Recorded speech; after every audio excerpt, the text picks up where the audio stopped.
So one of my clients right now, they're actually working on teaching their dog how to go into the crate. Let me kind of set you up for what's already happened, okay? We've already actually taken the crate, we folded the front down, we folded the back down, and it's kind of just like a tunnel now. And we put the dog's food in there. So we've been putting the dog's food in there for a little over a week, and now the dog is not so hesitant about going inside the crate. This tip that I'm giving right now is not for your typical dog. It's really for the dog that, you know, that you're really struggling to get into a crate, or that you need to kind of assimilate them into a crate over a longer period of time. So step one, like I said, is knock down the front and the back of the crate, and it's just going to be kind of a tunnel. And as you do that, I want you to put food. Maybe the first day you actually spread the dog's food across the bottom panel and allow the dog to go in and out, in and out.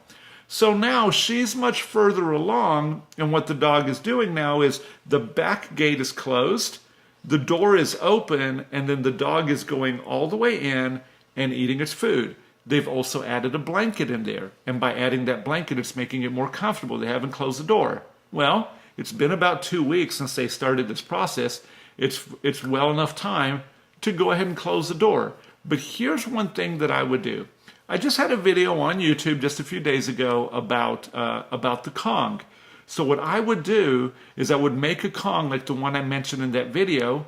I would get the dog into the crate that now they're enjoying it, and I would give them the Kong that's filled with all this yummy goodness, and then when the dog's in there, close the door and allow them to enjoy the Kong inside the crate. And I think that's going to work really well. Okay, so again, this tip is not for your typical dog that's going to go in very easily. This tip is really more for those dogs that struggle with getting in the crate. They have a lot of anxiety. This is really going to help you diminish all the anxiety on the front end, and then you just continue to practice and build the dog up to it. But you do need to spend quite a bit of time in this technique. This technique that I just described really does require quite a bit of patience on our part to do that. And if you have a destructive dog, this may not be the right tip for you.